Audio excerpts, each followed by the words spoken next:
సంవత్సరాల నుంచి రైతులుగా మీరు, అధికారులుగా మేము కూడా ఇబ్బంది పడ్డ సందర్భాలు చాలా ఉన్నాయి.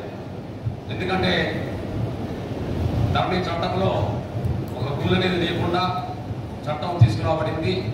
కానీ ఈరోజు వచ్చినటువంటి భూభారతి చట్టం అనేది భారతదేశం మొత్తం కూడా ఉన్నటువంటి చట్టాలు సమగ్రంగా స్టడీ చేసి సుమారు 18 రాష్ట్రాల్లో ఉన్న చట్టాలు వెరిఫై చేసుకొని అన్ని అంశాలు ఇందులో పొందుపరిచి ఫార్మర్ ఫ్రెండ్లీ, ఫార్మర్కి ఒక స్నేహితులాగా, ఒక చుట్టంలాగా వాళ్ళ సమస్య ఏదున్నా కానీ అన్ని భూ సమస్యలు కూడా రెవెన్యూ డిపార్ట్మెంట్లో, రెవెన్యూ కోర్టులోనే పరిష్కారం అయ్యే విధంగా అధికారాల వికేంద్రీకరణ జరిగింది. గతంలో ప్రాబ్లం ఉన్నట్టయితే నాకు రావాల్సినటువంటి 2 ఎకరాల విస్తీర్ణం నా పక్కన ఆయనకే పడిపోయింది, నాకు నాది ఆ భూమి గత 20 ఏళ్ళ నుంచి అంటే ఆ పాస్బుక్ క్యాన్సిల్ చేసేది లేదు. ఈ కొత్తగా మీకు అది ఉన్నప్పటికీ కూడా ఇవ్వలేని పరిస్థితి. దానికి సంబంధించి డైరెక్ట్గా సివిల్ కోర్టులో కేసు ఫైల్ చేసుకోమని చెప్తూ వచ్చాము మేము. కానీ అటువంటి ఇష్యూ వచ్చినప్పుడు ఈ అప్పీలేట్ వ్యవస్థలో ఆర్డీఓ గారు కోర్టులో జూన్ 2 తర్వాత ఫైల్ తీసుకున్నట్టయితే వాళ్ళకి వీళ్ళకు నోటీసులు ఇచ్చి మీ యొక్క రికార్డు మొత్తం పరిశీలించి నిజంగా తప్పు జరిగినట్టయితే ఆయన పాస్బుక్ క్యాన్సిల్ చేసి ఇచ్చే అవకాశం ఉంది. మరి పాస్బుక్ క్యాన్సిల్ చేస్తే ఆయన ఊరుకోడు కదా, ఆయనకి మరి ఇబ్బంది అయిందని చెప్పి ఆయన మళ్ళీ తదుపరి ఆర్డీఓ కోర్టు నుంచి ఆయన డిస్ట్రిక్ట్ కలెక్టర్ కోర్టులో ఫైల్ చేసుకోవచ్చు. అక్కడ ఇబ్బంది జరిగిందంటే స్టేట్ లెవెల్లో ట్రిబ్యునల్, సిసిఎల్ఏ గారి ట్రిబ్యునల్ ఉంటుంది. అక్కడ పరిష్కారం అంటే 99%, 199% రెవెన్యూ డిపార్ట్మెంట్లోనే ప్రతి ఒక్క భూ సమస్య పరిష్కారానికి ఈ చట్టంలో రూపొందించబడదు. ఏవో కొన్ని స్పెసిఫిక్గా అన్నదమ్ములు, కుటుంబ తగాదాలు కావచ్చు, మీ వితిన్ ది ఫ్యామిలీకి సంబంధించి కోర్టులో ఉన్నటువంటి అంశాలు 1 or 2% తప్పితే దాదాపుగా అన్నిటికీ కూడా పరిష్కార మార్గము ఈ చట్టంలో రూపొందించబడిన రూల్స్ అన్నీ కూడా ఒకేసారి చట్టము, రూల్స్ కూడా రావడం జరిగింది. అదేవిధంగా మీరు ఎంతో కాలం నుంచి ఎదురు చూస్తున్నటువంటి ఎప్పుడో 2010వ సంవత్సరంలో కొనుగోలు చేసి సాదా క్రైమ్, సాదా బైనామా కొనుగోలు చేసి మరి ఆ భూమి రెగ్యులేషన్ కాక ఆ భూమిని అమ్ముకునే పరిస్థితి లేదు. ఆ భూమిని మరి వాళ్ళ కుటుంబంలో వాళ్ళ బిడ్డకి ఇవ్వాలి అంటే ఇవ్వలేని పరిస్థితి. అంటే భూమి అనేది ఒక ఆస్తి, భూమి అనేది ఒక హక్కు, భూమి అనేది ఒక టైటిల్ గ్యారంటీ. అంటే నా పాకెట్లో ఒక 100 రూపీస్ ఉన్నాయంటే నేను యథేచ్ఛగా బట్టలపై జీవితం చేయగలను. కానీ అటువంటి సాదా కాగితం పెట్టుకొని ఒక బ్యాంక్ దగ్గరికి పోయినా కానీ భూమి ఉన్నప్పటికి కూడా దాన్ని అమ్ముకోవాలన్నా కానీ దాని మీద ఏమీ ఫలితం లేనటువంటి పరిస్థితి. అటువంటి సందర్భంలో దీనిలో సాదా బైనామాలు మీ యొక్క మండలంలోనే 5857 సాదా బైనామాలు 2020 సంవత్సరంలో ఫైల్ చేసినప్పుడు అప్లికేషన్ మా దగ్గర పెండింగ్ ఉన్నాయి. జిల్లా మొత్తం మీద 82,000 అప్లికేషన్స్ ఉన్నాయి. ఈ అప్లికేషన్స్ అన్నీ కూడా 2 జూన్ 2014 ముందు సాదా బైనామాలు కనుక్కొని ఉన్నట్టయితే వాటిని చట్టం ప్రకారంగా సెక్షన్ 6 కింద ఇవి నోటీసులు జారీ చేసి కొన్న వాళ్ళకి, అమ్మిన వాళ్ళకి, అదేవిధంగా గ్రామ పంచాయతీలు పబ్లిక్ చేసి సమగ్ర విచారణ జరిపి అర్హత ఉన్నట్టయితే ఆ యొక్క భూమి, ఆ సర్వే నెంబరు, ఆ విస్తీర్ణము, ఆ రెవెన్యూ గ్రామంలో ఉన్నటువంటి బేసిక్ వాల్యూ ఎంత ఉందో, ఈ రోజు ఎంత ఉందో దాని ప్రకారంగా వాల్యుయేషన్ కట్టి, స్టాంప్ డ్యూటీ కట్టి ఆ యొక్క భూమిని రెగ్యులరేషన్ చేయడానికి అవకాశం వచ్చింది. ఇప్పుడు అంతకుముందు రాక చాలామంది ప్రతి మండే సోమవారం నాడు ప్రజావాణికి రావడము, మరి మేము ఎక్కడైనా మండలానికి వచ్చి అడగడము, వేరే సందర్భాల్లో అదేవిధంగా హైదరాబాద్కు పోయినటువంటి వాళ్ళు కొంతమంది ఉన్నారు. అన్నిటికీ కూడా పరిష్కార మార్గం ఇందులో లభించింది. అదేవిధంగా గతంలో ప్రతి రెవెన్యూ గ్రామంలో ఒక విఆర్ఓ, ఒక విఆర్ఏ అనేది ఉండి గ్రామాలకు సంబంధించినటువంటి రెవెన్యూ ప్రాబ్లమ్స్ కావచ్చు, జనరల్ అడ్మినిస్ట్రేషన్ సంబంధించి కావచ్చు, అన్ని రకాల విధులు నిర్వర్తిస్తూ గవర్నమెంట్కి ఒక ప్రతి రెవెన్యూ గ్రామాలు ఒక హార్ట్ లాగా ఏ సమస్య ఉన్నా ఏదైనా కానీ ఇమీడియట్గా ఒక ఇంటెలిజెంట్ వ్యవస్థలాగా. అంటే నూతన్కల్ మరి మధ్యరాల బర్నింగ్ టాపిక్ అది. ఎందుకంటే సీలింగ్ భూమి గురించి శ్యామ్ సుందర్ రెడ్డి గారిది సీలింగ్ భూమి గురించి ప్రస్తావన జరిగింది మొన్న రెవెన్యూ మినిస్టర్ ముందు. సో ఇందులో భాగంగా సీలింగ్ యాక్ట్ 1973 ఏదైతే అందులో 38 ఇస్తారో ఆ 38 కింద మనకు రైతులకు న్యాయం జరుగుతుంది. బిఫోర్ యాక్ట్ 1973 కింద కొన్ని భూములు ఇక్కడ ఉన్నాయి. ఇందులో విచారం చేసి ఇవ్వమని ఒక రిపోర్ట్ అడిగాడు సారు.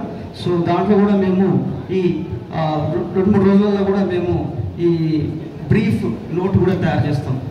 సో దాని తర్వాత మనకు సెక్షన్ 6 కింద సాదా బేనామా ఉంటుంది. సాదా బేనామా అంటే తెల్ల కాగితంలో ఒక క్రయ విక్రయాలు చేస్తారు భూమి గురించి. ఇందులో ఏంటంటే ఒక రైతు అమ్మితే ఇంకో రైతు కొనుగోలు చేస్తాడు. కొనుగోలు చేసినప్పుడు ఒక తెల్ల కాగితం మీద రాసుకుంటారు.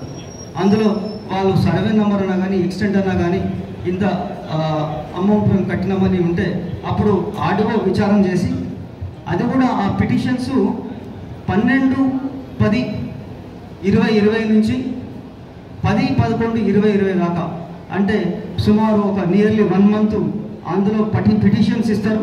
ఆ పిటిషన్స్ ముందు అంటే 2014 జూన్ 2 ముందు అంటే 12 ఏళ్ళ పొజిషన్ ముందు అమ్ముతే కూడా దానికి విచారం చేసి పాస్బుక్లు ఇవ్వడం జరుగుతుంది. సో కైండ్లీ ఇది కూడా మీరు నోట్ చేసుకోండి.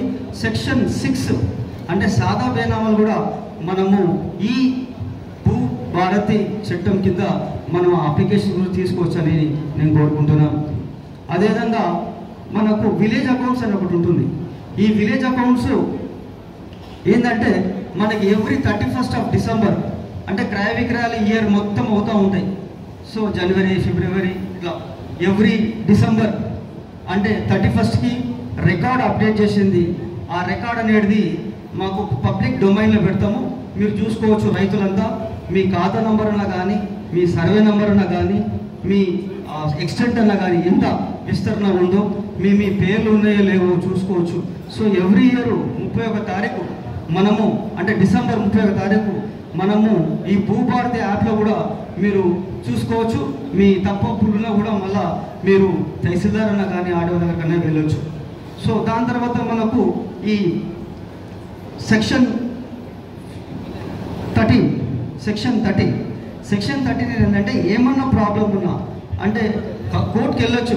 ఎప్పుడైనా అన్యాయం అయితే మీరు ఒక కంపల్సరీ ఒక ఎవ్రీ సిటిజన్ ఆ 13 మీరు కోర్టుకి వెళ్ళొచ్చు. Section 14 appeal.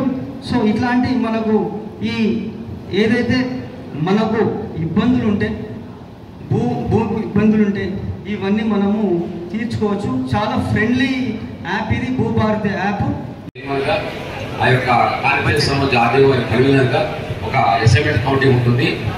ఆ అసైన్మెంట్ కమిటీలో దాన్ని కూడా ఇందులో వచ్చింది. దాని ద్వారా అది పరిష్కారం. రెండో అంశం వచ్చేసి ఈ శ్యామ్ సుందర్ రెడ్డి గారికి సంబంధించినటువంటి సీలింగ్ ల్యాండ్ సంబంధించి కూడా అది ఆల్రెడీ గవర్నమెంట్ పరిశీలనలో ఉంది. ఈ యాక్ట్లో దానికి కూడా ఫెసిలిటీ వచ్చింది, అంతకుముందు లేకుంటే. ఈ భూభారతి గత 10 సంవత్సరాలుగా తెలంగాణ రాష్ట్రంలో ధరణి అనే ఒక దరిద్రం వల్ల తెలంగాణ రాష్ట్రంలో ఏ ఒక్క రైతు కూడా సంతోషంగా లేడు. ఎందుకంటే ధరణి యాప్ ద్వారా రైతులకు ఒక ఉరితాడుగా మిగిలింది ఆనాడు ధరణి అనే ఒక దరిద్రం. కానీ ప్రస్తుత ముఖ్యమంత్రి ఆనాడు తెలంగాణ పిసిసి అధ్యక్షుడిగా రేవంత్ రెడ్డి గారు వారి బృందం తెలంగాణ రాష్ట్రంలో కాంగ్రెస్ పార్టీ అధికారంలోకి వస్తే రైతులకు ఉరితాడుగా మిగిలిన ధరణిని తీసివేసి దాని స్థానంలో ఒక మంచి చట్టం తీసుకొస్తాం, అది రైతులకు చుట్టమయ్యే విధంగా భూభారతి చట్టాన్ని మన తెలంగాణ ముఖ్యమంత్రి శ్రీ రేవంత్ రెడ్డి గారు, ఉప ముఖ్యమంత్రి గౌరవనీయులు బట్టి విక్రమార్క గారు, అదేవిధంగా రెవెన్యూ శాఖ మంత్రులు శ్రీనివాస్ రెడ్డి గారు, మిగతా మంత్రివర్గం ఆలోచించి మనం ఎన్నికల సంబంధించిన హామీ మేరకు తెలంగాణ రాష్ట్రంలో రైతులకు కూడా మేలు జరగాలంటే ఏ ఒక్క రూపాయి కూడా ఖర్చు కాకుండా గతంలో ధరణి సమస్య వల్ల రెవెన్యూ అధికారుల చుట్టూ తిరిగినా పాపం మనకు రెవెన్యూ అధికారులకు అధికారాలు లేవు. కేవలం సివిల్ కోర్టులకు అధికారం ఇచ్చి పేదవాడికి న్యాయం దూరమైంది గత బీఆర్ఎస్ ప్రభుత్వంలో. కానీ అలాంటి పొరపాటు లేకుండా రైతులకు ఒక ఆనా పైసా ఖర్చు లేకుండా తప్పకుండా రైతుల వద్దకే అధికారులు వస్తారు. మీ సమస్య ఉంటే తహసీల్దార్ గారికి, ఆర్డీఓ గారికి, అడిషనల్ కలెక్టర్ గారికి అధికారాలు ఇచ్చారు కాబట్టి తప్పకుండా రైతులకు న్యాయం జరిగే విధంగా భూభారతి చట్టం అంటేనే ఇది రైతులకు చుట్టం.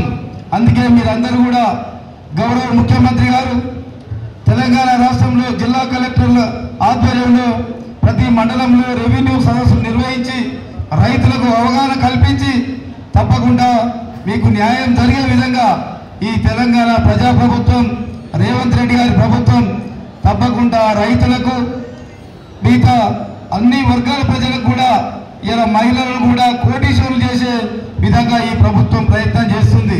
అందుకే తప్పకుండా ఈ తెలంగాణ ప్రజాప్రభుత్వాన్ని మనం అందరం అండగా ఉండాలి, ఆశీర్వదించాలి అని ఈ కార్యక్రమానికి చీఫ్ గెస్ట్గా మన స్థానిక శాసనసభ్యులు మందుల సామ్యులు గారు రావాల్సి ఉండే కొన్ని అనివార్య కారణాల వల్ల వారు రాలేకపోయారు.